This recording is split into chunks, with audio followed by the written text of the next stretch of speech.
sahabat senior kita, Cik Syahrizal, kaunselor berdaftar profesional, juga senior UPM juga, Cikgu El Riyadi Abdul Hadi, daripada Alia Abina Aisyah Amira, ni anak saudara ni.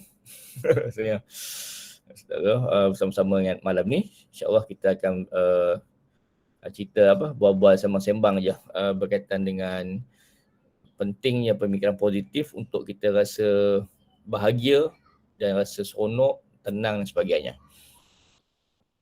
Okey, kita kongsi share screen sekejap.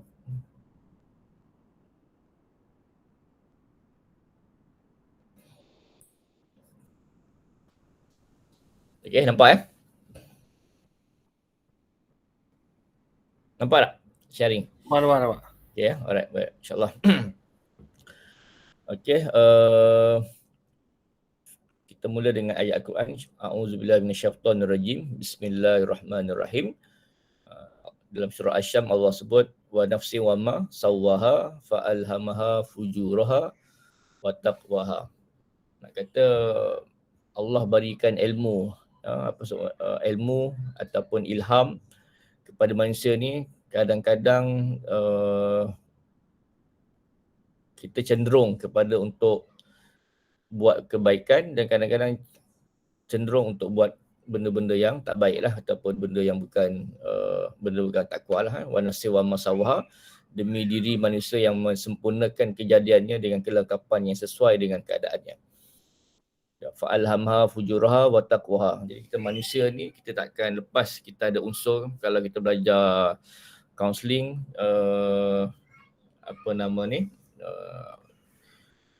dalam Freud pun kata manusia ni dia ada id, dia ada ego kan. Maksudnya ada yang id, itu benda yang cenderung kepada keburukan.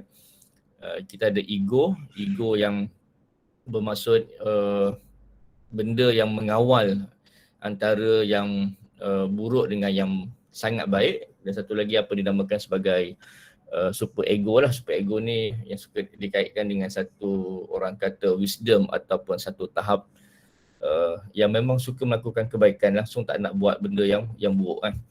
Itu tadi. So kita yang Islam percaya dalam konsep ni dalam Quran dah terang pun tentang isu bahawa Allah bila kita cipta je manusia, memang akan dibaginya satu roh dan juga nafsu. Yang roh lebih cenderung kepada kebaikan dan nafsu lebih cenderung kepada keburukan. Inilah kita sifat manusia. Bila kita ada masa-masa tertentu, kita memang orang yang baik, suka tolong orang.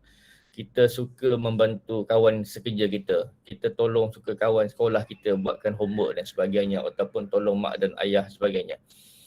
Baik sangat. Tapi ada satu-satu masa kita juga ada orang kata dosa yang Allah tutup aib kita, yang mana orang tak tahu. Dan kita juga ada melakukan perkara-perkara yang tidak sepatutnya kita lakukan sebagai seorang sama ada kita ni seorang ayah, ataupun kita juga seorang cikgu, ataupun kita ni seorang kakak, ataupun seorang anak. Contohnya kalau seorang pekerja, mungkin kita tahu maksudnya undang-undang pekerjaan tu kita kena buat kerja sungguh-sungguh. Tapi ada masa tu kita macam memang malas ataupun penat sangat dan kita fed up ataupun kita marah dengan bos, menyebabkan kita lantaklah dia orang, lantaklah bos, lantaklah anak murid. Ataupun kalau macam Aisyah dengan Alia belajar, ada masa rasa macam malaslah belajar, tak sukalah belajar, tak sukalah cikgu. Itu adalah contoh-contoh benda yang cenderung kepada benda-benda yang tak baik lah, benda yang tidak bagus pun untuk nak hidup, nak seronok. Bila kita ada perasaan benda tersebut, jadi kita pun tak happy sebagai manusia.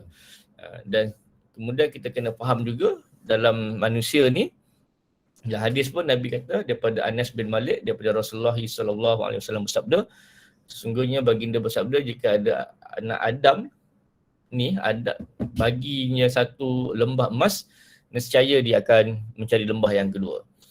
Hadis ni kalau kita baca satu peringkat, banyak ulama dia tafsir ataupun dia bincangkan, berbahas berkaitan dengan isu tamaknya manusia, ketamakan manusia. Sifat manusia ni begitu kan. Tetapi itu dah sifat manusia yang kita tak boleh nak lari. Kita cuba nak jadi malaikat, tapi sebenarnya inilah yang Nabi bagi tahu.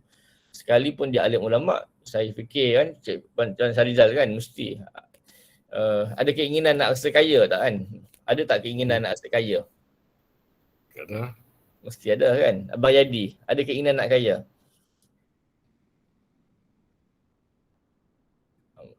Abang Yadi, ada bersama? Ada. Kan, mesti rasa nak kaya kan. So, bila kita nak kaya sebab tu kita akan buat macam-macam lah, niaga emas lah, niaga buatlah consultant training ke apa sebagainya untuk kita nak cari side income tu tadi kan. Kita tak boleh tipu diri kita bahawa kita nak kaya. Jadi kalau ada orang datang dicuba untuk jadi malaikat kan, ada kadang kita, ya pengalaman saya jadi kaunselor, dia kata ini semua dunia kan. Semua sebenarnya ayat yang dia nyatakan tu adalah bersifat orang kata sama ada denial ataupun dia bersifat sebab dia belum dapat lagi. Jadi dia keluarkan that statement yang sebegitu rupa. Sebenarnya dia nak juga, dia tak boleh tipu sebenarnya. Kalau dia cakap depan kita dia tak nak kaya, sebenarnya dia menyorok, dia memendam ataupun dia mungkin tak trust dengan kita, tak percaya dengan kita. Ataupun dia nak kita nampak dia tu sebagai watak yang sangat baik. So sebab manusia, siapa-siapa pun, termasuk saya pun, kita memang ada cita-cita nak kaya. Jadi kadang-kadang disebabkan oleh nak kaya ni, daripada segmen hadis ni, ini yang kadang-kadang kita tak rasional kan. Bila kita sebut tamak, maka kadang-kadang tafsiran hadis ini menyebabkan orang tak berusaha untuk jadi kaya. Jadi dia akan lebih suka hidup macam tu lah. Cukuplah gaji jadi cikgu, tak payahlah kerja lebih, cukuplah dengan apa yang ada kan. Bunyi macam bersyukur tapi sebenarnya dia cuba untuk menafikan kan. Tapi sebenarnya di belakang tu sebenarnya dia kalau dapat peluang dia kaut juga. Buktinya adalah kita nampak dia ni nampak seolah-olah tak nak kaya, kerana kata dia dengan kita tak nak kaya. Tetapi dia ni terlibat dengan jadi mangsa scammer kan. Hari ni scammer macam-macam bentuk keadaan. Dia menipu untuk pelaburan. Hari ni melabur, esok untung kan. Hari ni macam-macam. Hari ni saya pengalaman menguruskan isu scammer ni pun boleh tahan juga kan. Buat loan sampai 100-200 ribu dengan Bank Rakyat. Kononnya ada satu orang kenal sebagai kerabat di Raja Johor kan, nak buat satu pelaburan, perniagaan. Semudah itu je, dengan perkenalan dalam 1 minggu, sangat mudah dia terpedaya dan percaya dengan orang tersebut. Dan akhirnya apa yang berlaku adalah duit 200 ribu tu habis macam tu saja. Jumpa di satu Petronas dekat kawasan Johor tu, duit tu secara tunai habis macam tu dia. Ibarat macam dia terpukau, scammer. Jadi kawan ni pun jadi macam, yelah lepas dapat duit tu dia hilang macam tu je. Kenapa? Nak jumpa lagi, nak makan, minum sama, nak jumpa bincang the next step, maka duit tu pun dah habis. Maksud orang tu pun tak dapat dihubungi. Seorang cikgu. Itu maksudnya kata tak nak kaya tapi dia tadi maksud tertipu juga kan. Maksudnya dia terskamer. Ataupun mungkin ada yang cikgu perempuan, maksud yang mungkin dia dah berumur belum berkahwin. Ada orang lelaki yang duk berkenalan dekat Facebook, WeChat dan sebagainya, kononnya nak berkahwin, kononnya nak jadikan teman hidup, akhirnya dia kena tipu juga kan. Maksudnya bayar kan. Yang peliknya adalah anehnya ialah orang lelaki tu pandai main peranan, seolah-olahnya dia perlukan bantuan kewangan, tapi berjanji untuk mengahwini dia kan, pun habis lebur 200 ribu, 300 ribu, dah bentuk. Sebab itulah Alia ataupun Aisyah belajar betul-betul. Bila ayah, mak dan ayah tu ajar sekolah tu, belajar betul-betul supaya kita ni belajar matematik tu untuk kita berfikiran logik. Baru ni pun saya dapat maklumat klien kan, budak sekolah agak lah. Dia dekat luar, dekat Facebook menawarkan beli iPhone bernilai RM1,000. So kawan ni pun dah masuk RM1,000, iPhone pun tak ada, duit pun lebur kan. Mana ada iPhone berharga RM1,000 kan, walaupun di second hand. iPhone 13 pula tu, iPhone 13 harga RM1,000. Confirm sah-sah adalah scammer. Sebab tu pemikiran logik kan. Sebab tu dalam pemikiran rasional ini dia ada cerita isu logik. Dan hari ni hidup kena belajar logik. Jadi asas proses untuk fikir logik Aisyah dan Alia adalah belajar matematik dan sains dengan betul. Setiap perkara tu mesti ada bukti, mesti ada evidence. Baru kita boleh dapat sesuatu lah, ataupun orang kata dapat buat keputusan dengan betul kan. Hari ni kita dapat diuji dengan isu vaksin misalnya kan. Macam-macam orang kan. Kumpulan ustaz ada, ataupun kumpulan agamawan, kumpulan pakar perubatan, kumpulan netizen datang daripada mana kan, kumpulan anti vaksin dan sebagainya. Kat sini ada pertembungan disiplin ilmu. Contohnya bab bab hantu lah kan. Bab hantu lah, kita pasal bab hantu. Kalau kita tanya pun perawat, Abang Yadi kita ni pun orang yang pandai ruqyah kan. Abang Yadi pernah tengok jin, Abang Yadi pernah tengok jin? Abang Yadi?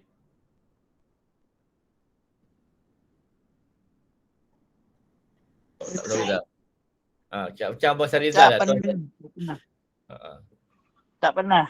Tak pernah kan? Walaupun boleh ruqyah boleh merawat pesakit yang kena histeria, tapi tak pernah pun tengok jin kan. Itu tadi. Tetapi minta jauh tak ada tidur. Gitu kan, macam tu je kan. Tapi tu tadi, seorang kanak-kanak boleh dirosakkan dengan dia percaya adanya hantu. Iaitu bila gelap je ada hantu. Walaupun dia tak pernah tengok, tetapi kita telah merosakkan pemikiran seorang kanak-kanak bahawa benda itu menakutkan. Dan dia boleh feeling pun takut tu kan, walaupun benda tu tak nampak. Bagaimana pemikiran positif kita dirosakkan. Puan Aziah yang daripada JKM ke? Aziah Aziz? Puan Aziah bersama kita ke? Okay, tak apa. Alright. Baik, kita teruskan saja. Kita sama sembang je nak okey, juga kita kena faham juga dalam manusia ni saya ambil ni lah Maslow lah. Manusia ni kita memang nak tadi, kalau kita bincang pasal lembah emas apa semua tadi, inilah psychological needs. Maksudnya kita nak makan, kita nak air, kita nak rehat, tidur dan sebagainya. Ada masa kita nak rasa selesa, tenang kan. Kemudian ada peringkat yang kedua, kita nak rasa secure, selamat. And then kita rasa safety. Kita juga nak belongingness, maksudnya belong maksudnya disayangi. Kita nak juga menyayangi dan disayangi. Kemudian satu peringkat kita juga nak satu esteem needs, yang mana kita nak prestige. Maksudnya orang tengok kita ni macam ada pride. Cik Sariza kerja di mana, kita nak duduk di Jemaah Nazir Kementerian Pendidikan Malaysia contohnya kan. Ataupun cikgu jadi cikgu yang ada ijazah. Alia, pelajar cemerlang, sentiasa dapat nombor 1. Jadi memang manusia kita nak macam tu. Dan akhirnya sampai tahap kalau ikut Maslow ni, manusia satu tahap dia nak sampai ke self actualization ni, yang maksudnya dia nak achieve semua benda yang dia plan, dia rancang, dia nak dapat. Dia nak masuk. Okay? Maksudnya dia akan pulih dan dia akan rasa satu manusia yang memang sempurna lah. Kalau kita kata hari ni kan, kalau kita tanya setiap orang individu, kalau kita tanya dia, kalau awak nak hidup macam mana? Pastinya dia nak hidup macam seorang raja kan. Raja keluar lahir je dah dapat allowance misalnya. Dah ada orang tolong jaga dia, duit dah ada, makan minum semua disediakan, pakaian allowance kan. Sebab itulah hari ni orang berebut-rebut nak jadi ahli parlimen, ahli politik, ataupun nak dapatkan jawatan grade-grade yang tinggi. Mereka berebut-rebut untuk nak dapatkan pengiktirafan ataupun penghargaan daripada manusia, dia pride. Dan kadang-kadang kita pun masyarakat kita ni terkeliru, mana satu yang tulen, mana satu yang tak tulen. Kita tak tahu, kadang-kadang kumpulan A, kadang-kadang kumpulan B, C, jadi kita tak tahu. Sebab tu kalau tanya saya personal, setiap orang individu tu ada potential. Masing-masing ada potential. Nak hukum nak judge satu-satu orang tu agak sukar. Dan saya tak nampak, maksudnya dari segi kalau sebuah negara tu, saya lebih suka kita tengok by individu lah. Sebab disiplin ilmu kaunseling kita akan tengok secara individu. Kita tak akan tengok secara partisan ke, dia ni datang daripada kumpulan ke, daripada agama ke, daripada kaum ke, tak. Segi kaunseling kita akan tengok secara individu tersebut. Jadi isu ni sekarang ni ada problem statement, apa yang sebab nak bincang sangat isu pasal fikiran positif ni.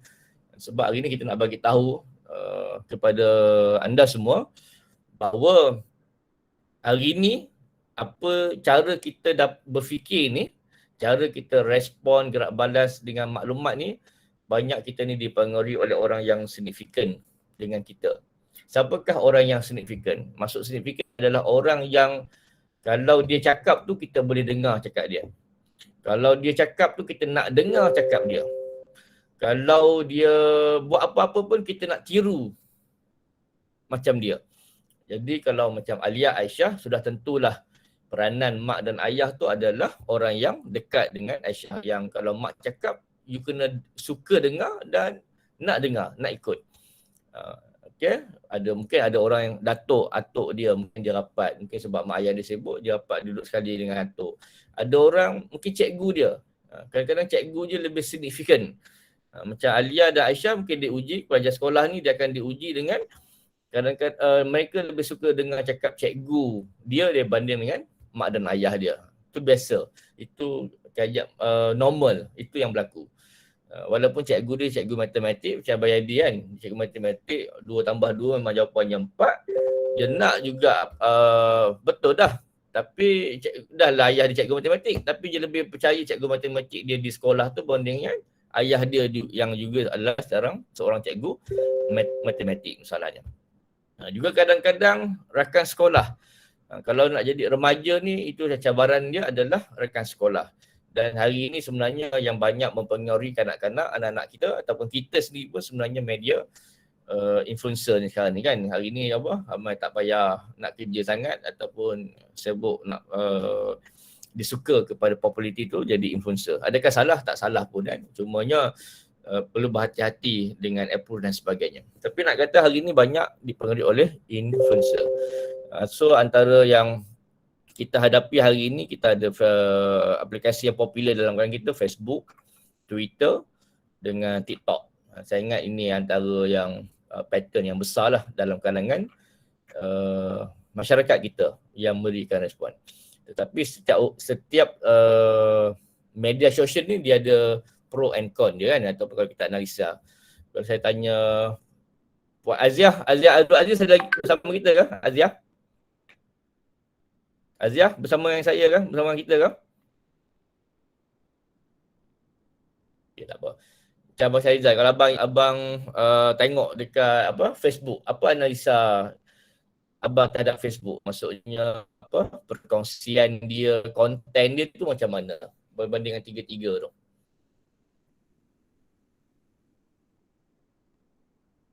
Macam mana Taufik? Tak apa clear. Okey, maksud saya abang pengguna Facebook kan? Abang ada Twitter tak? Ya. Twitter tak ada? Ada Twitter? Tak ada. Twitter tak ada. Okey, tak apa. TikTok tak ada. Ada. Pun tak ada. Okey. So dia akan bayar satu kan. Okey, tak apa. Susah nak buat perbandingan. Abang Yadi ada Facebook, ada friend. Abang Yadi ada Twitter. Okey. Ada. Abang Yadi ada ni. Ada Twitter? Ada TikTok? Ada. Okey, so bila abang guna tu tiga-tiga tu, apa yang abang nampak benda perbezaan dia, kekuatan dia dan sebagainya?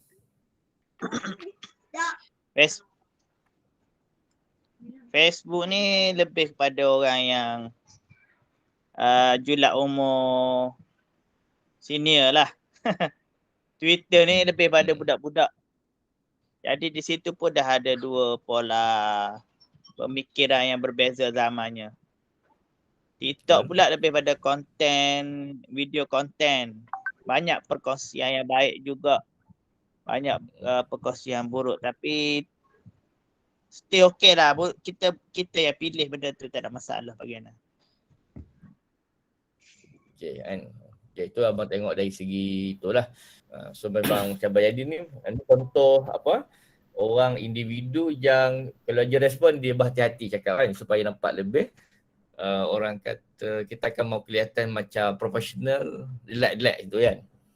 Okay. So kalau tanya saya tak apa, ni kita sharing je baik dia. Maksudnya betul lah baik dia. Sebenarnya mudahnya orang guna Facebook ni umur 40-an yang kalau dia update kat status tu dia tulis, dia memang unsur-unsur nasihat kan. Cerita pasal keluarga, cerita pasal orang tua kan.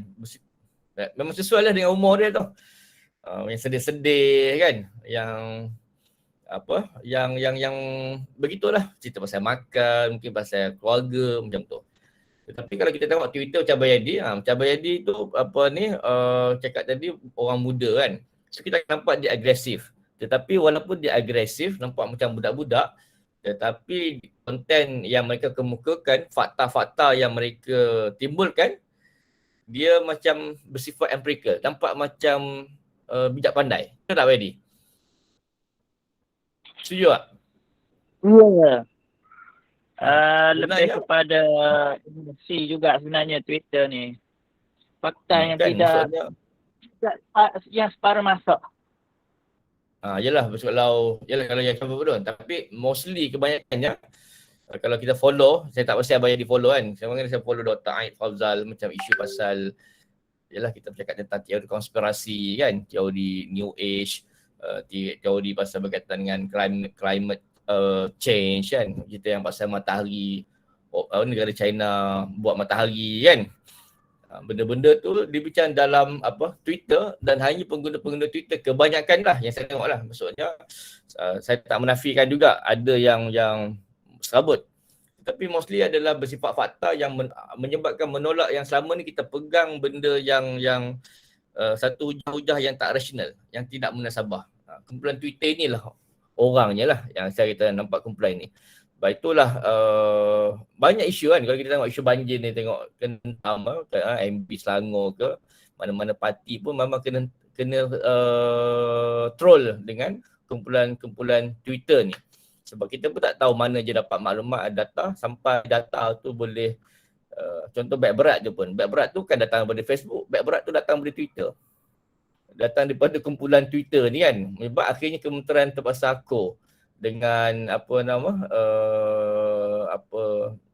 nak selesaikan masalah isu berat, beg berat, isu SPM, jadual apa semua banyak ditimbulkan daripada kumpulan Twitter ni, anak-anak muda. Isu banjir apa semualah. Kalau abang Syarizal ada kajian PhD, tengok tu kumpulan-kumpulan ni sebagai sampel responden ni kan. Dan TikTok ni pun memang ada yang bagus. Cumanya dia bahaya sikit sebab konten dia tu bersifat pendek kan. Jadi banyak menyebabkan boleh jadi wahara, pergaduhan ataupun konflik dalam masyarakat pasal dia pendek sangat. Dan TikTok ni lebih orang bahasa muda saya ni lah suka geli-geli macam tu lah, macam gedik-gedik lah. Bahasa budak-budak ni isu gedik-gedik. Menari-nari cikgu-cikgu TikTok kan. Dia rosak bila dia ingat dia buat PDP untuk bantu murid. Tapi sebenarnya dia buat watak-watak gedik-gedik. Yang tu tadi dia jadi kurang baik. Tapi tak nafikan dia yang baik. Cumanya banyaknya gedik-gedik. Tapi kalaulah macam Alia, Aisyah nak ni, follow je. Jangan ikut kan. Maksudnya nampak ada fakta sains, ada benda-benda evidence yang bersifat empirical. Memang Twitter lah tempat yang tepatnya lah. Facebook dia bersifat memang, yelah banyaknya makcik-makcik kita, mak-mak kita ataupun kawan-kawan kita yang dah bersara kan. Yang tu cikgu saya daripada situ pun dah jumpa kan. Jadi dia bersifat nasihat baik lah. Tapi dia tak terlalu berfakta sangat banding dengan pengguna Twitter. Okay. Jadi sebenarnya orang-orang ni akan mempengaruhi. Kalaulah kita ni suka guna Facebook, maka kita akan terpengaruh. Satu masa dululah. Satu masa ketika. Satu ustaz ni dulu kan. Suka menceritakan sentimen. Kalau balik kampung, anak-anak balik kampung ramai, anak beranak ada 7 orang. rumah mak, rumah nak mana semua dah kahwin, dah ada anak apa semua kan, jadi ada cucu lah. Kalau kita tanya value kan, ustaz tu suka main sentimen value. Dia kata satu masa ketika kita berpegang kepada kalau balik kampung tu mesti tidur sama-sama dekat rumah tu kan. Walaupun sempit macam mana kita mesti tidur kat rumah tu. Betul tak Abang Zal? Kita mesti tidur kat dekat rumah tu juga walaupun mak kita rumah kecil. Kalau kita tidur kat rumah tu kita dianggap sebagai anak yang memang baik, taat, soleh lah. Kita pegang pada ayat tu kan. Tapi bila ada satu orang muda, satu kumpulan, dia query, bukan dia tak nak tidur bersama dengan mak dia, tetapi sebab nak jaga aurat, bila bagaimana nak jaga aurat mahram, ipar dua dan sebagainya, maka ada perkesesaan dari segi dah lah rumah tiga bilik, toilet ada dua, ada setengah kampung kan toilet satu. Jadi so value ibu yang berumur ni mungkin sebab dia pegang kepada mesti tidur sama-sama, dia ingat anak dia mesti kecil, jadi dia nak macam tu kan. Jadi bila ustaz main sentimen itu, seolah-olahnya anak yang ada anak ramai, ada isteri tu yang tidur dekat sewa homestay ataupun yang tidur kat hotel dianggap sebagai anak yang derhaka ataupun anak yang tak kenal diri kan. Sebab pemikiran yang menyebabkan berlakunya konflik kat situ. Action dah dah ada degree, dah jadi pegawai, dan anak dah rumah yang sempit. Sebenarnya bukanlah anak dia bermaksud begitu, tapi nak jaga kisah bagi lebih utamakan pada abang dia ataupun mungkin kepada adik-beradik dia yang lebih susah untuk lebih selesa anak-anak dia untuk selesa kan. So kalaulah orang kata kalau hall tu besar, mungkinlah it's possible. Tetapi kalau rumah tu kecil, memang seharusnya lah ada keluarga yang sewa homestay di sebelah dan sebagainya. Tapi kalau ada kumpulan satu orang individu yang memang dididik macam tu, maka dia akan pegang kepada ini anak dahaga. Sama juga kalau saya tanya Siti Sarah ni, sahabat master saya, kaunselor Mara ni. Sarah, apa pendapat you kalau orang hantar mak dia ke rumah orang tua? Rumah penjagaan orang tua. Apa pandangan you, Sarah? Pandangan saya kita tahulah apa sebabnya. Yalah. Sebab sekarang ni berubah orang tua tak mestinya untuk orang yang dia tak mampu jaga mak ayah. tinggalkan. Kadang-kadang orang tua nak berkawan.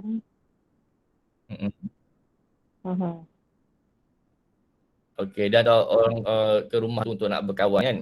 So you rasa kalau lah mak you hantar ke rumah orang tua tu, agaknya dia boleh terima tak? Tak kot. Ada mak lagi kan, Sarah? Ada lagi.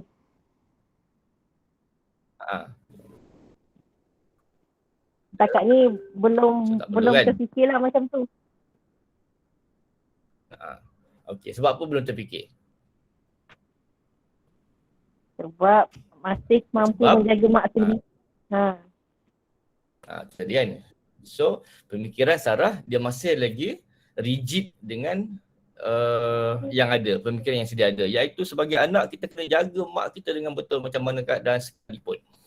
Sebab you rigid. Okey, itu tadi. Maksudnya maklumat yang sedia ada. Salah? Tak salah, sebab itu yang kita dapat.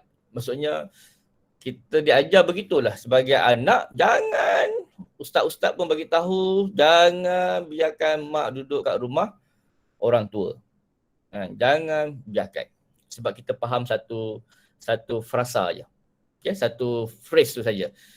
Dan akhirnya memang walaupun wujud rumah orang tua, cuma problemnya adalah dalam masyarakat orang Melayu Islam adalah saya juga tak setuju kalau dihantar rumah mak orang tua tu yang bersifat dihantar dia tinggal langsung. Dia tinggal langsung tak ambil tahu. Dia tak ambil hal. Okey. Langsung tak tahu. Tetapi mana yang lebih parah kan kalau Abang Syarizal? Abang Syarizal ada mak lagi, ayah? Ya, masih ada. Alhamdulillah kan. Tapi kalau mak ada ayah kita tahu mak ada ayah kita kat kampung tu memang dah orang kata dah uzur sangat kan. Maksudnya mandi pun dah tak boleh nak urus, makan pun tak boleh nak urus. Kan? Adakah kita nak biarkan saja? Tak boleh lah. Tak boleh kan? So, abang akan macam mana? Apa abang akan buat? Nak tak nak memang kita kena atas rasa tanggungjawab, kita kena hadap je lah. Dari usia dia macam tu lah, kalau kita bayangkan kita berada di tempat tu pun sama je proses dia. Betul. Jadi kita ambil tanggungjawab untuk menjagalah. Betul. Krisis ni memang kritikal. Sebab abang bercakap, abang dalam keadaan abang ada duit, kemampuan kewangan, dalam keadaan abang rasa boleh jaga. Kita cakap sekarang ni kan, kita akan jumpa klien kan, klien yang mana saya jumpa klien dalam keadaan mana ayah ada stroke dan dia jobless, tak ada duit. Kerja tak ada kan, maksudnya yalah dah covid ni kerja tak ada. Jadi isunya adalah ayah dia stroke, isteri pun kerja, and then kalau dia pergi kerja, siapa nak jaga ayah dia? Siapa nak jaga ayah dia yang duduk terlantar dekat katil tu? Yang nak uruskan berak, makan minum dan observe ayah dia. Masa tu konflik akan berlaku kan. Dan inilah yang jadi isu apa? Dia tanya pendapat satu ustaz. Boleh tak saya hantar ke rumah orang tua? Ustaz dia cakap apa? Oh, you ni nak derhaka sungguh. Kena macam mana pun, you kena jaga ayah tu. Jaga betul-betul. And then, jaga je nanti rezeki datang. Dah 2 tahun tak kerja kan. Sewa hutang nak bayar kan. Duit rumah pun nak bayar. Dia tak. So ustaz tu bagi ilmu yang macam tu lah. Kita jaga tu, insyaAllah rezeki datang. Dan kawan ni makin lama makin susut. Itu tadi. So memang apa? Gitu kan. Jadi dalam isu macam ni, sebab itulah kita perlu ada satu pemikiran yang positif, yang rasional, ilmu yang kita ada. Memang kalau kita tengok apa ni, Chinese tak ada masalah hantar rumah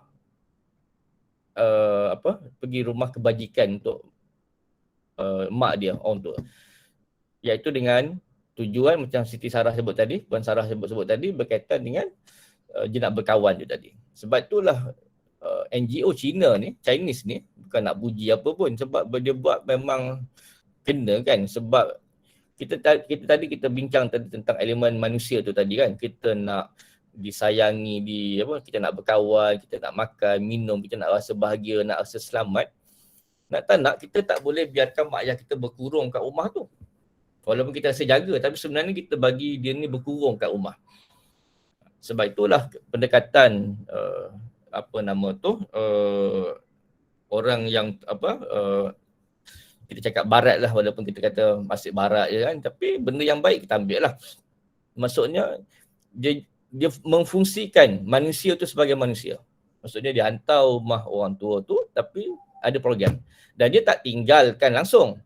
Maksudnya pagi tu yang hantar sebab tak ada tai chi dan sebagainya, mereka pun ada program dia buat urut massage lah apa benda tu. Lepas tu mungkin ada kaunselor ataupun grup guidance secara mass kelompok. Maka dia hantar and then balik, anak ni ambil lah balik. Macam kita hantar anak pergi taskah.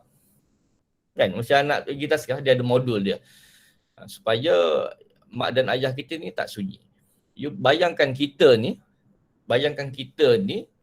duduk macam COVID ni lah, dikurung kan. Kita kalau siapa ada pengalaman, saya tak ada pengalaman kan. Tapi kita boleh faham. Duduk dalam bilik yang bila kita nak kuarantin, kita kena mungkin pesakit COVID punya pening kan, nak tunggu 5 hari, 7 hari. Tak bercakap dengan orang, kita tak berinteraksi jumpa manusia. Itu pun kita dah depression kan. Ataupun kalau kita tak pun satu masa dulu pun kita banyak kes panic attack ataupun kita sebagai nama cabin fever dan sebagainya. Pada saya tu anxiety dan depression dia.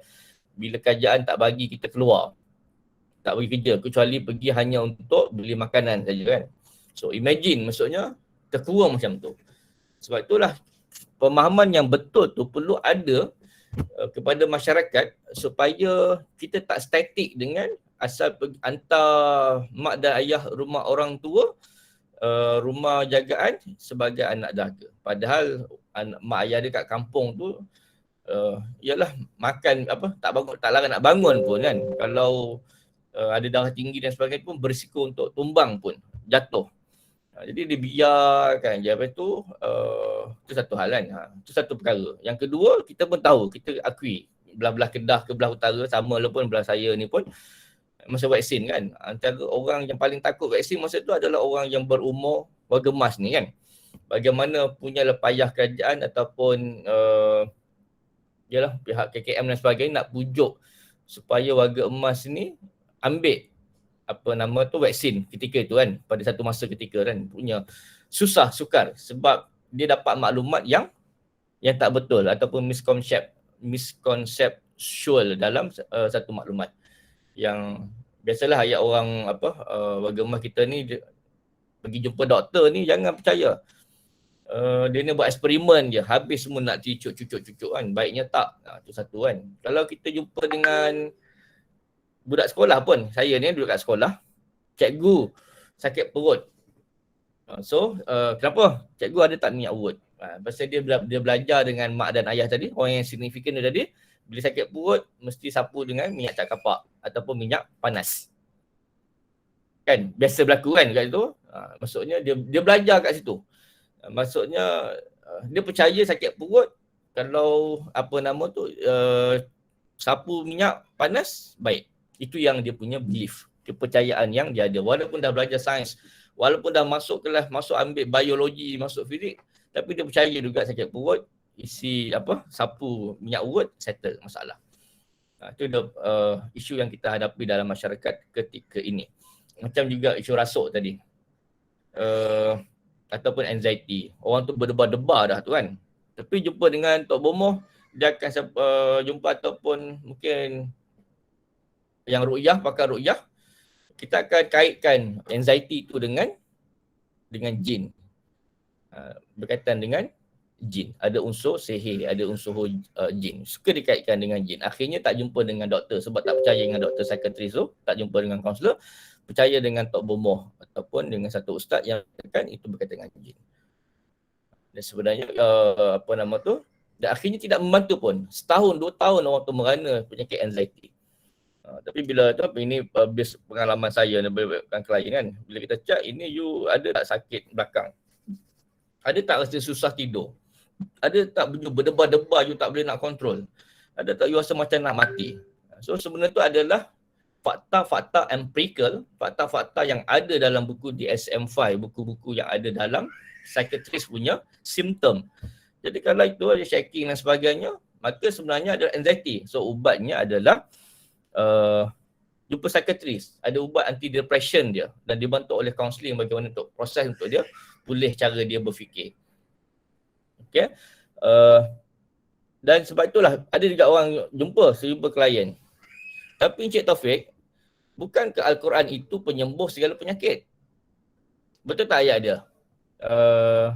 Bang Izal, betul tak ayat dia? Al-Quran itu penyembuh segala penyakit. Apa pandangan Abang Syarizal? Al-Quran penyembuh segala penyakit. Ya. Okey, sebab Abang ulas sikit. Kalau penyembuh segala penyakit, kalau dia katakanlah dia sakit perut, Abang baca Quran, adakah perut itu akan pulih? Tak. Jadi kata Al-Quran penyembuh segala penyakit. Tapi dia ibu ayat tu sebenarnya dia tersirat di sebalik tu dengan pemikiran yang betul, yang bersangka baik dan sebagainya, dengan doa dan sebagainya. Perkara-perkara ni dia ada usaha ikhtiar. Kita balik pada akronim DUIT, duit tu, doa, usaha, ikhtiar dan tawakal tu. Jadi usaha-usaha untuk mencari kaedah rawatan dan sebagainya. Tapi macam mana pun dia mesti berpegang kepada kerana Allah. Dia buat sesuatu tu kerana Allah. Jadi dia berbalik pada apa yang ada dalam Quran tu sendiri, diambil ayat-ayat yang tertentu yang mengatakan bahawa itu adalah Allah juga yang menguji dengan penyakit dan sebagainya. Allah juga yang menyembuhkan balik penyakit tersebut. Jadi itu kita balik pada kata-kata yang dimaktubkan dalam ayat suci Al-Quran itu sendiri. Okey, tak apa. Terima kasih pandangan abang saya tadi. Masih lagi di awang-awangan dia. Apa dah pada saya kan. Okey, abang Ayadi ada macam mana abang ulas ayat tu? Al-Quran wa syifa wa rahmatan lil alamin tu kan. Apa pandangan abang Ayadi? Macam mana kita nak terangkan kepada mungkin murid kita kan. Dia mungkin kawan kita ada sakit kanser, dia kata tak nak jumpa doktor, dia nak baca ayat Quran je sebab dia yakin Quran tu penyembuh segala penyakit. Kan ada orang macam ni kan? Kan ada. Banyak jumpa, saya jumpa banyak. Anas. Kalau Abang Ayadi macam mana nak? Bismillahirrahmanirrahim. Dalam rawatan Islam, rawatan Islam ni sebenarnya dia merangkumi semua disiplin perubatan yang ada. Sebenarnya dia tidak meninggalkan yang lain pun. Dia holistik. Dalam Quran ada menyebutkan kalau kita tak tahu kita tanya pakar. Dalam Al-Quran ada ayat-ayat syifa. Dalam Al-Quran ada ayat-ayat yang khusus. Dalam Al-Quran ada ayat-ayat yang umum. Bagaimana seorang perawat tu boleh menggunakan kekuatan ayat-ayat yang ada, itu satu hal. Yang kedua, kalau orang awam dia tak tahu basic tentang rawatan Islam sekalipun, sekiranya dia yakin beramal dengan surah Al-Fatihah pun dah cukup. Tetapi tidaklah dia perlu meninggalkan usaha rawatan yang lain. Macam kami sendiri di Darul Syifa pun kami memang suruh jangan tinggal prosedur hospital, klinik dan sebagainya. Tok Guru kata paling mudah kalau kita makan Panadol, kita baca bismillah. Macam kita makan nasi, kita baca doa. Walaupun Panadol tu ubat sakit demam, tapi kalau kita tak baca doa, Panadol tu tak jadi juga. Kalau kita baca doa, Betul. kita tak makan Panadol, doa pun tak jadi baik juga. jawapan Abang Ayadi. Jadi Nah, kita kan? nak Jadi kita dia bagi kena clear. duduk semua. Itu sedikit pandangnya yang boleh kita share lah. Sebab tu ayat Quran tu dia tak boleh faham secara lafaz macam tu. Itu tadi, cara dia faham. So manusia hari ni dia tak rasional sebab dia translate ataupun cara dia faham. Itu tadi. Betul Abang Ayadi. Tu nak cakap tadi. So manusia, tu nak kata dengan itu tadi. Hari ni manusia terbentuk ni. Sebab itulah yang saya kata tadi, orang-orang ni ibu bapa, datuk, guru, ustaz akan sekolah, orang yang akan bertanggungjawab ataupun perlu berhati-hati dalam bagi pendidikan, ajaran dan sebagainya supaya dia tidak meresahkan masyarakat. So tadi kan nak bagi tahu. So hari ni kalau kita hari ini Abang Syarizal ke Abang Ayadi, saya sendiri hari ini adalah terbentuk daripada orang-orang yang signifikan ni. Yang sedikit sebanyak kita suka ke tak setuju, sedikit sebanyak orang-orang ni yang akan mempengaruhi kita. Jangan kahwin lambat, kalau jalan tengok biawak, jangan patah balik dan sebagainya. Benda-benda maklumat yang kita banyak lagi sebenarnya. Jangan nyanyi lah apa semua dia waktu mandi ke, semua tu sedikit sebanyak mempengaruhi pembentukan karakter kita. Dan apabila kita dah respon manusia, orang-orang ini masuk dalam kita, mungkin masa kita kanak-kanak kita hanya tengok je, dengar je. Kanak-kanak simpan. Banyak konflik ni maksudnya hari ni berlakunya keganasan rumah tangga. Rata-rata pengalaman saya menguruskan kes rumah tangga yang menyebabkan suami mencederakan isteri. Kalau kita tanya dari segi background ataupun kisah, kalau saya suka Bowen, guna teori Bowen tu, balik-balik kita akan tanya, saya akan tanya dia, ada ayah tak? Mungkin ada yang cakap ada ayah, ada pun bukan ada arwah. Adakah masa you kanak-kanak ayah awak melakukan perkara sedemikian rupa seperti yang awak lakukan? So rata-rata dalam observation saya, klien tersebut bagi tahu, ya, dia macam tu. Maksudnya dia copy apa yang dilakukan, sama ada dia copy daripada sikap attitude ayah dia ataupun dia copy perangai tu daripada mak dia. Itu tadi. Maksudnya ada kaitan dengan genetik. Bukan saja dalam bidang sains, penyakit kata kecil manis tu ada tak, kan kalau kita ada pergi hospital, kalau ada orang diabetes dia akan tanya ada tak genetik. Kalau ada sakit-sakit pun dia kata ada tak you ada genetik, family tak yang dalam kaunseling pun ada juga. Dia kita akan tengok ada tak genetik yang seperti sedemikian rupa untuk kita nak dapat tahu dia punya secara ni kan, apa orang kata background saja kan, gaya asuhan mak ayah dia. So rata-ratanya kata ada. Ataupun sama juga kalau kita jadi cikgu kan, kalau ada cikgu kat sini. Saya pun pernah berbual pun dengan cikgu disiplin. Kadang saja dia usik, kenapa you bertindak macam ni? Memang cikgu disiplin macam ni. Dulu kan masa kita dulu sekolah dulu macam ni, cikgu disiplin dia kena mesti out suara yang kuat kan, mesti nampak garam, mesti nampak bengis, barulah budak takut. Dia copy dia. Dia percaya, dia believe yang macam tu. Tanpa dia membaca banyak perkara lagi, sebenarnya banyak lagi kaedah yang boleh mempengaruhi anak-anak ataupun kanak-kanak untuk rasa lebih seronok, lebih datang pergi sekolah. Walaupun ada mungkin dalam kan kita bersetuju, yang bersetuju dan tak bersetuju. Macam anak saudara saya yang belajar di Oxford. Okey, di sekolah Oxford kita kena akui, suka tak suka budak memang suka pergi sekolah, budak Oxford ni. Memang self-esteem dia memang diajar untuk rasa seronok, happy dan sebagainya. Tapi bila dia datang ke Malaysia, darjah 5, dia takut dengan cikgu-cikgu di Malaysia. Garang, dia suara yang tinggi. Mungkin sesuai dekat kita punya culture lah, saya tak kata tak sesuai, tapi nak kata perbezaan cara approach tu menyebabkan dia rasa sekolah di Oxford tu dia rasa lebih selamat berbanding dengan sekolah di Malaysia. Sebab cara kita, cikgu kita mengajar cara yang sama, tetapi kita nak menghasilkan hasil yang berbeza. Cara sama tapi nak hasilkan yang berbeza. Sudah tentu tak dapatlah jawapan dia pada saya lah, kalau kita orang yang suka buat researcher dan sebagainya. Mustahil sesuatu eksperimen cara yang sama dapat hasil yang berbeza.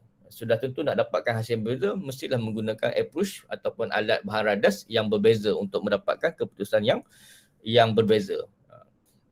Jadi itu berlaku. Hari ini terbentuk disebabkan pemikiran orang-orang yang signifikan. Dan kemudian bila kita ada masalah, kita ni cenderung kita bersifat repress. Contohnya situasi kita ditegur oleh pasangan kita, mungkin isteri kita, mungkin suami kita, ataupun rakan sekerja kita, mungkin orang bawahan kita, ataupun mungkin anak kita ditegur ayah ataupun Fik, engkau ni ada buat silap, you ni cuai kan. Dan kebanyakan ada individu dia repress, cara dia dapat maklumat tu, dapat teguran. Susah kita nak cari orang yang memang manusia yang dia boleh terima. Terima kasih, agak sukar. Diam tu pun kita tak tahu, diam terima ataupun diam dalam dendam, marah kan. So apa yang buat, so kebanyakannya kalau bos dia akan sindir orang yang menegur tu kan. Saya tahu ada orang sini dia ada tegur saya kata saya ni pilih kasih. Saya nak tengok apa nama ni, kalau jadi ketua so saya nak bagi dia tugas, saya nak tengok dia ni pilih kasih ke tak. Dia sindir macam tu lah. Dia repress, dia tak boleh nak terima, accept dia tegur, dan sama dia disimpan dendam tu, disindir kepada orang lain. Ada juga orang yang ada masalah, dia denial. Macam hari ni kawan-kawan kita susah ataupun ahli keluarga kita ada kematian, tapi kita buat macam tak tahu je. Ini biasa berlaku dalam keadaan kanak-kanak. Kita cakap mungkin kanak-kanak, biarlah dia kanak-kanak, dia tak faham. Tak, sebenarnya kanak-kanak dia boleh faham. Kita jangan underestimate kan kanak-kanak. Seorang kanak-kanak punya pemahaman. Kita cenderung untuk kata budak tak boleh faham. Actually dia boleh faham je. Benda yang dia nak, dia marah, dia tahu pun cara dia nak tunjukkan dia punya emosi. Even baby pun kalau dia lapar, dia boleh tunjukkan bahawa memang dia lapar kan. Cara tangisan dia, dia tahu apa yang dia nak. Kalau budak yang baru merangkak pun dia tahu benda yang katakan kertas, ialah betul memang tak bagus. Tapi dia tahu ekspresi, emosi tu, dia boleh rasa. Dia luahkan. Cumanya kadang-kadang kita sedang dia bermain macam seolah tak ada berlaku. No, sebenarnya dia simpan. Dia tahu apa yang berlaku. Tetapi dia denial. Manusia pun ada juga yang kita ada masalah pun dengan isteri kita. Isteri memang tak puas hati. Abang ni asyik tipu je, kata nak pergi surau lah, nak tolong orang dan sebagainya. Tapi saya tengok abang dalam terperangkap abang sedang makan kat kedai kopi, minum dengan kawan-kawan dan sebagainya kan. Maksudnya menipu kan. So sebagai seorang suami dia buat tak tahu je, dia denial, buat je macam tak ada apa-apa yang berlaku. Pun ada juga orang yang macam tu. Ataupun kat sekolah kita ada orang miskin. Kita tahu pula kita ada miskin tapi kita buat macam tak apalah, itu biarlah cikgu kebajikan urus. Biarlah itu cikgu agama dia urus. Itu cikgu disiplin kerja. Macam tu kita denial dalam macam tu. Ada juga situasi kalau kita ada konflik, kadang-kadang kita regression, membuat tindakan yang tak matang kan. Contoh kita marah anak tertumpah, bawa air minum tertumpah makanan kan. Yalah biasalah kanak-kanak. Dan kita punya marah kita tu tak sepadan ataupun tak berbaloi dengan kesalahan dia lakukan. Dan akhir itu pun ada juga kan. Ataupun kita dalam bos ke, kita jadi cikgu sekolah pun, kadang-kadang anak murid kita buat salah, kita punya marah tu tak setimpal. Mungkin budak tu tak pakai name tag kan. Kita punya marah tu macam budak tu mencuri kan. Ataupun yalah tak munasabah yang kata. Ataupun budak tu tak datang, kita marah semarah-marahnya kan.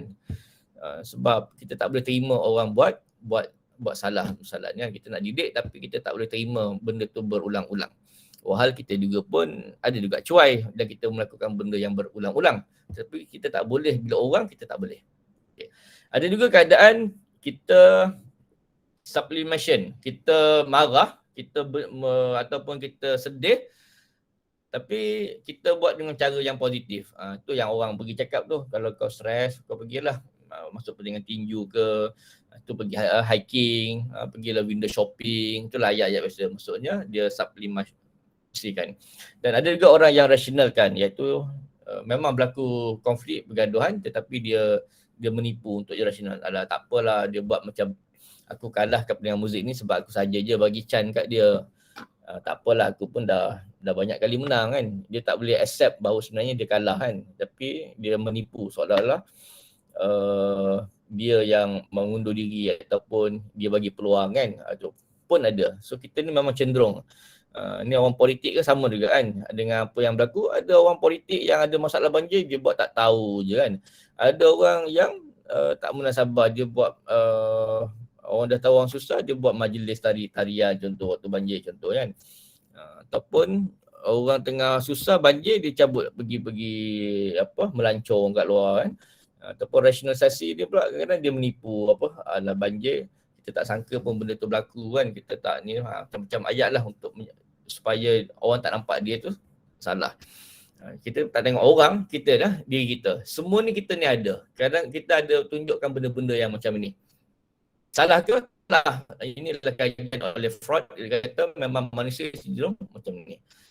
Ya, itu kita menyorok diri kita bila kita ada salah, kita akan buat macam ni kan. Jadi macam mana nak buat, nak bantu orang ni? InsyaAllah jumpa kaunselor, dia tahu. InsyaAllah kaunselor yang profesional akan dapat detect, akan dapat kenal pasti adakah orang ni bersifat mana-mana kan. Dan paling banyak adalah manusia yang bersifat, ini saya tertinggal, blaming.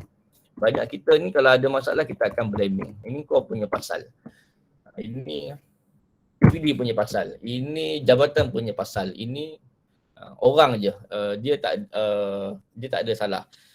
Ini paling banyak lah yang berlaku kan.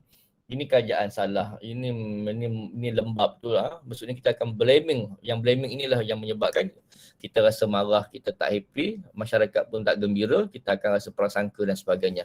Ini yang berlaku. Dan pentingnya kita untuk berfikiran positif, perempuan dan anak murid sekalian, adalah penting kita berdua adalah untuk kita mengurangkan rasa tekanan dia tadi. Sebab ada kajian menyatakan, banyak kajian berkata ada hubungan signifikan antara orang yang fikir positif dengan kesihatan tubuh badan. Orang yang fikiran positif boleh sembuh, insya-Allah dia boleh tingkatkan kesihatan hidup dia sejahtera, seronok. So saya ada pengalaman sakit kanser dalam kalangan, dulu ada uruskan cikgu pool. Pool ni kebanyakan cikgu sakit yang ada kanser, sakit kronik.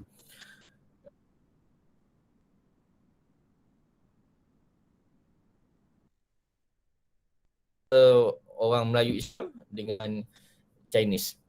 So pemerhatian saya, orang Chinese ini lebih kuat spirituality dia banding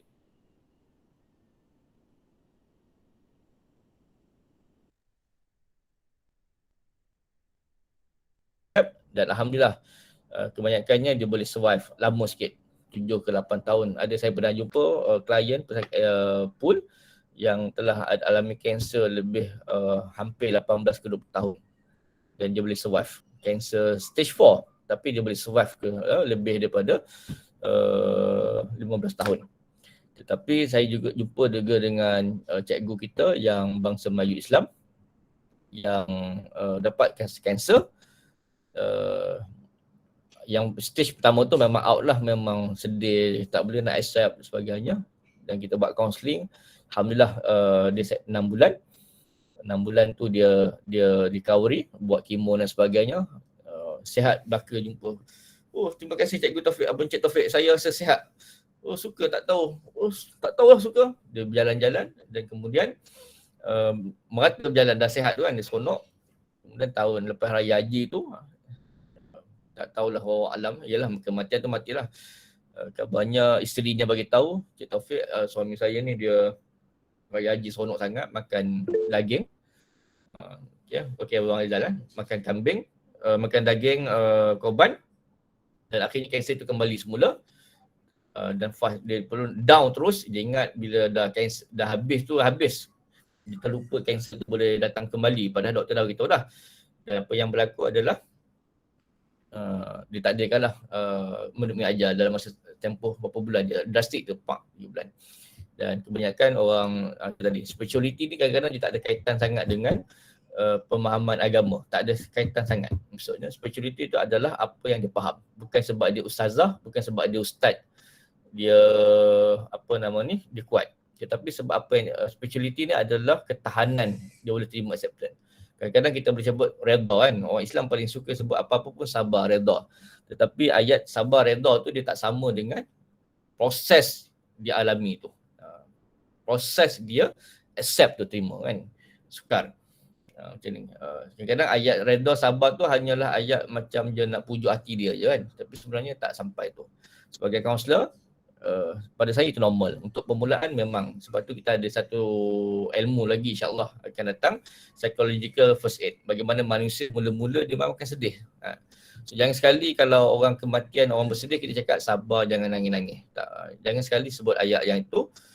Ayat tu betul, yang suruh sabar tu Tuhan, Allah suruh, Nabi suruh sabar. Cuma approach tu dia kena betul. Maksudnya kena kepada tempatnya. Kadang cerita tu betul tapi dia kena tempatnya. Sama juga pesakit anxiety, pengalaman saya, orang anxiety ni memang dia sedih, takut dan sebagainya, kita sebut sabar. Benda ayat itulah yang menyakitkan dia. Ayat sebut sabar tu betul, ayat wahyu kan, ayat Tuhan. Tetapi dia cara kita bagi tahu suruh sabar tu, kadang-kadang benda tu menyakitkan diri kita. Dia bukan memulihkan dia, bertambah dia sakit. So pemilihan ayat tu perlu berhati-hati. Maksudnya faham. Dan kemudian kenapa perlu positif? Sebab kita elak daripada 2 kerugian. Apa kerugian pertama? Contoh macam pelajar Ain Zulaikha misalnya, you pelajar SPM tahun ni kan. Cikgu matematik susah dah, kalau saya belajar Ain mesti gagal. So kalau Ain cakap macam tu, Ain rugi 2. Pertama, bila you cakap matematik tu susah, pertama you tak nak belajar. Yang kedua, bila you tak belajar, tak buat homework, tak buat latihan, confirm you gagal. Maksudnya, memang you akan rugi lah. Memang you akan dapat kosong. Tak faham langsung lah sebab you mula-mula dah reject. Tetapi kalaulah you orang positif, memang betul subjek matematik tu susah, tapi you cuba juga effort, belajar dan belajar, gagal juga. Tak apa, you dapat pahala yang pertama tu. Yang gagal tu tak apa, itu cerita lain.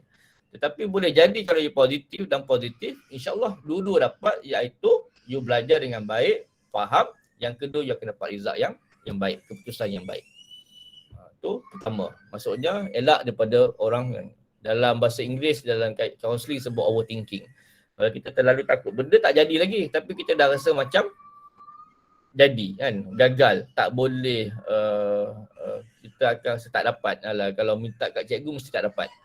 Belum minta lagi pun dah cakap tak dapat. Jadi kita akan gagal 2 kali.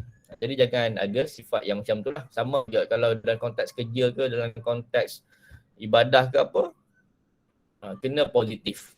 Nak minta pada Tuhan ke keterangan sebagainya, kena positif. Okay. Yang seterusnya adalah pentingnya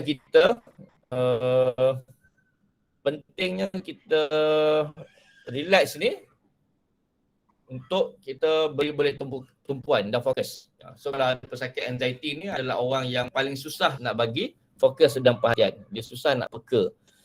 Susah nak, dan paling sukar adalah halangan dia, cabaran dia bila orang anxiety dengan depression ni dia ada delusi. Apa dia delusi?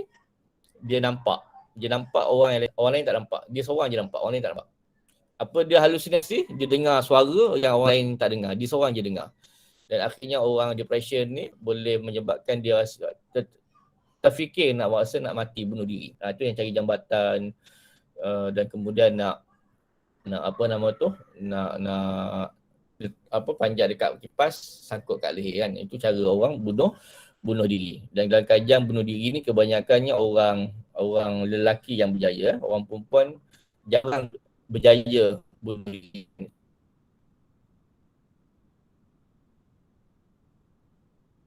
Kalau kes kat jambatan tu, kalau yang lelaki confirm mati kan. Tapi kalau orang perempuan sebab dia bujuk selamatkan beliau, naik boleh jambatan. Jadi kan itu kajian. Mana ni cakap benda sama. Orang lelaki ni kalau dia buat betul. Dia terjun dan sebagainya lah.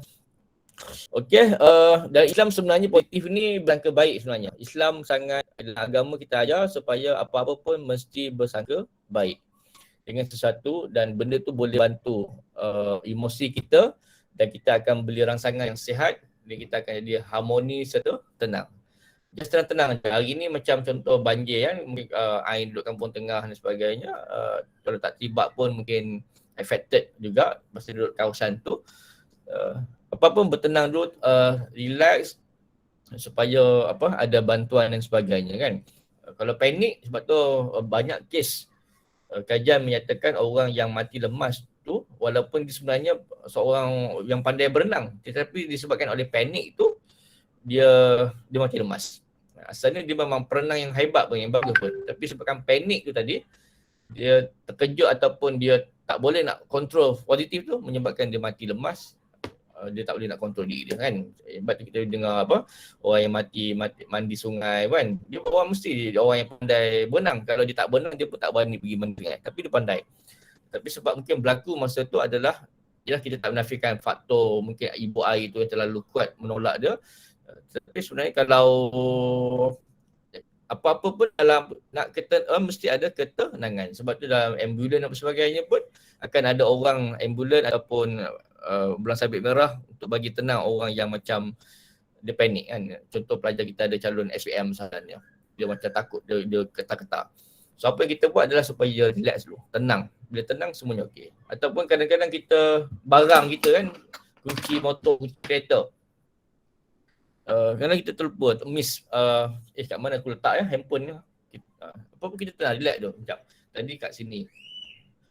Duduk sini, lepas tu InsyaAllah kita akan jumpa. Tapi kalau kita serabut, kita geledah, ponggah sana apa sebagainya, memang confirm InsyaAllah banyak kajian memang tak jumpa. Tapi kalau tenang, relax, InsyaAllah benda tu kita akan ingat balik. Tadi kita kat sini, posisi kita kat sini, tadi aku ajar apa sebagainya, InsyaAllah kita akan sama juga untuk belajar. Sebab itulah cikgu sangat selalu untuk cerita pasal benda ni supaya antara faktor banyak pelajar tak puas adalah hilang ketenangan ni tadi sebenarnya. Sama ada hilang ketenangan dalam kelas ataupun hilang ketenangan pun dekat rumah. Yang penting adalah dalam kelas. Sebab itulah cikgu di sekolah akan menegur kamu, pelajar yang tak fokus ataupun yang bercakap-cakap dekat dalam kelas ketika cikgu mengajar dan sebagainya. Sebab itu akan mengganggu, bukan saja mengganggu diri awak sendiri, tetapi dia juga mengganggu orang lain untuk belajar, untuk memberikan fokus. Apa-apa fokus, bertenang dan sebagainya, itulah antara ciri-ciri orang yang positif. Dan kajian juga menyatakan orang positif ni penting sebab ada hubungan dengan pengaruh kesihatan. Boleh tingkatkan jangka hayat umur, boleh kurangkan kadar kemurungan dan boleh mengurangkan risiko kematian akibat kanser dan pesakit kronik yang kita bincang tadi, dan juga mengurangkan kadar kematian akibat pernafasan panik. Itu tadi kita cerita tadilah. So kalau dia relax, tenang, InsyaAllah boleh diselamatkan untuk berapa minit tu kan. Walaupun dalam sebab tu bila jumpa doktor kata lambat berapa minit. Sebab mungkin faktor ketenangan tadi. Sakit apa semua pun relax. Kemalangan aksiden belajar untuk bertenang. Satu masa lagi kalau bersemuka, cikgu akan ajar, saya akan ajar bagaimana untuk tarik nafas dan dia relax. Syarat dia tarik nafas tu mesti relax. Kalau tarik nafas tak relax, tak tenang, salah cara bernafas tu. So cara bernafas dengan betul adalah bila kita tarik nafas, keluarkan ikut mulut. Dan syarat dia mesti relax. Relax mesti dia cakap dengan pemikiran, hati dan tindakan tu. Kalau tak relax, maksudnya belum berjaya lagi lah. Tak cukup syarat untuk bernafas tu. Okey, seterusnya cabaran kepada pemikiran positif tadilah yang kita bincang tadi. Sebab personality kita terbentuk oleh pemerhatian tadi, oleh orang-orang tadi. Mungkin cikgu, ayah awak, mungkin pensyarah, mungkin influencer, artis yang awak tengok mempengaruhi awak menjadi macam tu. So kalau awak sebab tu dalam sekolah kita ada buat ujian trait personality, tengok kalau awak ni optimis ataupun pesimis. Kalau optimis, insya-Allah kita boleh bantu. Maksudnya awak boleh ke depan lagi. Tapi kalau pesimis, kena ada counselling sikit dan kita tengok optimis ni bagus ke pesimis tak bagus. Kita kalau cenderung dominan ni pesimis, banyak perkara tak boleh. Tak belajar fizik. Susahlah cikgu fizik, susah. Cikgu susah. Cikgu tak kata memang dia susah tetapi you boleh belajar. Cuba untuk belajar. Dia tak sampai A pun at least you tahu. Pernah dengar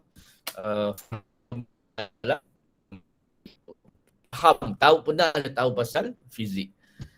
Itu tadi kan. Maksudnya pandai tak wajib. Belajar tu wajib. Itu tadi. So kalau positif, insya-Allah boleh berjaya. Sampai pernah masuk kelas satu pelajar Epsilon tahun lepas. Hampir 50% kami rasa kami tak boleh masuk medikasi, kami akan gagal saja elektif sains, fizik, kimia, biologi. Sebab kami tak pernah lulus pun ACMAT. Markah tak pernah lulus pun. Markah 20, 30 macam tu. Tak pernah gagal lah. So, tak pernah lulus kan ACMAT. Saya kata, no, you belajar je. Cikgu, insyaAllah, cikgu yakin you boleh dapat sekurang-kurangnya dapat kepujian.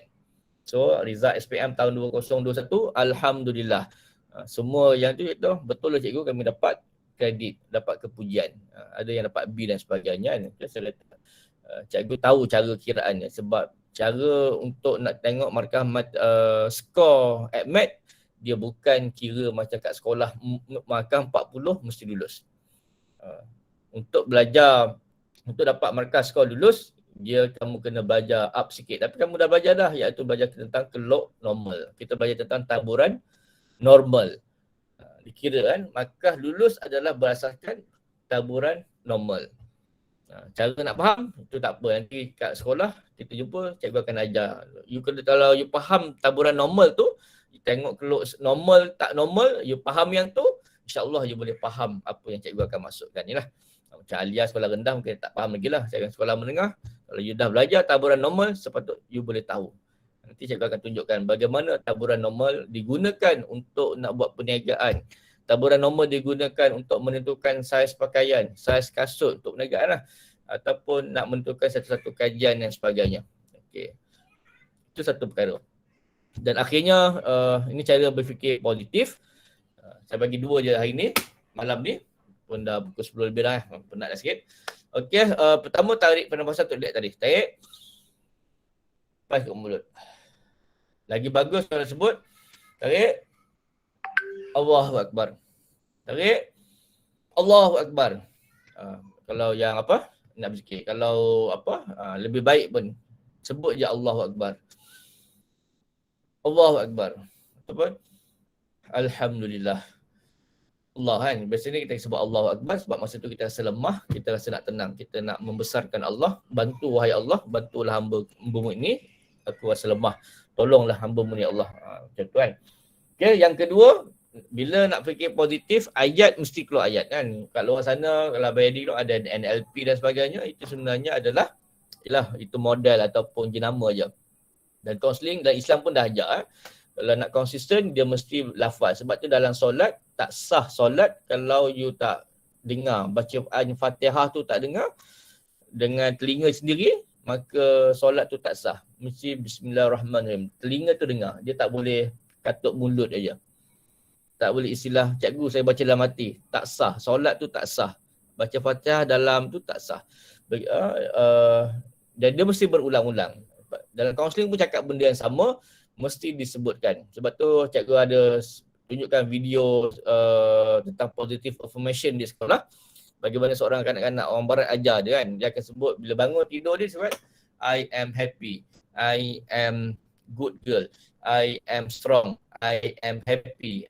Dia sebut saya handsome, saya gembira, saya budak pandai, saya suka belajar, saya suka cikgu, I love I love mother, I love teacher. Benda mesti disebut dan berulang-ulang. Sebab itulah Allah bagi solat tu. Solat tu lafaz dia berulang-ulang. Asyhadu an la ilaha illallah wa asyhadu anna Muhammadar Rasulullah. Subhana rabbiyal a'la wa bihamdi. Lafaz yang berulang-ulang. Lagi bagus kalau faham. Memang sebaiknya kita buat ibadah, solat tu kena faham. Sebab itulah dalam Islam kena solat walau macam mana keadaan sekalipun. Tak boleh uzur ataupun tak boleh nak tangguh-tangguh. Solat tu wajib. Sebab nak ajar untuk sentiasa positif. Dan bila kita sentiasa beribadah, kita yakin dengan Tuhan. Hebat macam mana kita pun, kita kena tahu bahawa kita ni hamba yang lemah dan kita mesti mendapatkan pertolongan Tuhan. Dan awak belajar agama dekat sekolah tak cukup. Awak kena belajar banyak. Mungkin masuk sekolah, pergi jumpa ustaz, mungkin belajar di masjid, pergi ataupun tengok YouTube, tapi jangan tengok sorang-sorang. Tengok sorang-sorang pun boleh, tapi kalau tak faham, tanya balik ustaz kat sekolah. Mungkin tanya, ayah mak awak pun dia seorang ustaz, tak ada jawab, jumpa ustaz. Jumpa orang yang betul. Hari ni kita bertindak, kita bercakap benda yang tak betul, kita jumpa orang yang salah. Nak cerita tentang orang nak buat roti canai, kita jumpa orang yang pandai buat roti canai. Macam Cikgu Jadi beritahu tu maksudnya jumpa orang yang betul. Maksudnya bertawakal, jumpa orang yang betul. Bukan sakit perut, jumpa minyak urut.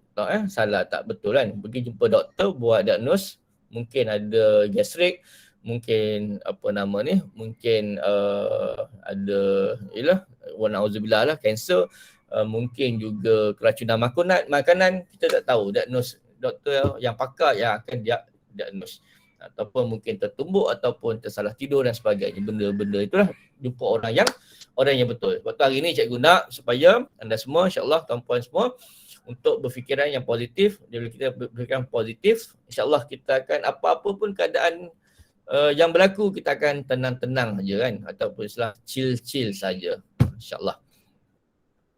Okay, alright. Ada soalan setakat ni? Ain clear? Ain masuk lambat. Ain duduk mana rumah? Tak ada lah cikgu. Ain duduk mana rumah? Ain duduk rumah tengah kan? Ain duduk mana? Saya duduk kat kapal tengah cikgu.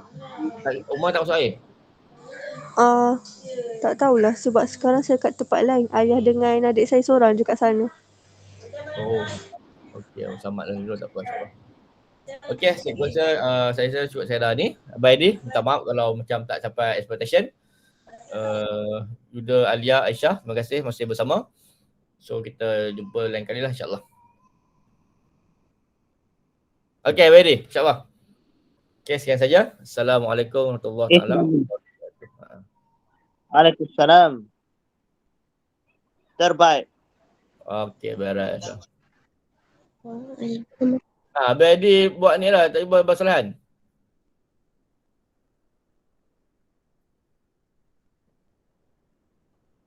Macam mana? Ni masuk lah ni IB ke, lecturer IB IPG lah. Tak ke, anak sekolah je lah. Anak sekolah je ke, tak masuk ke IAB.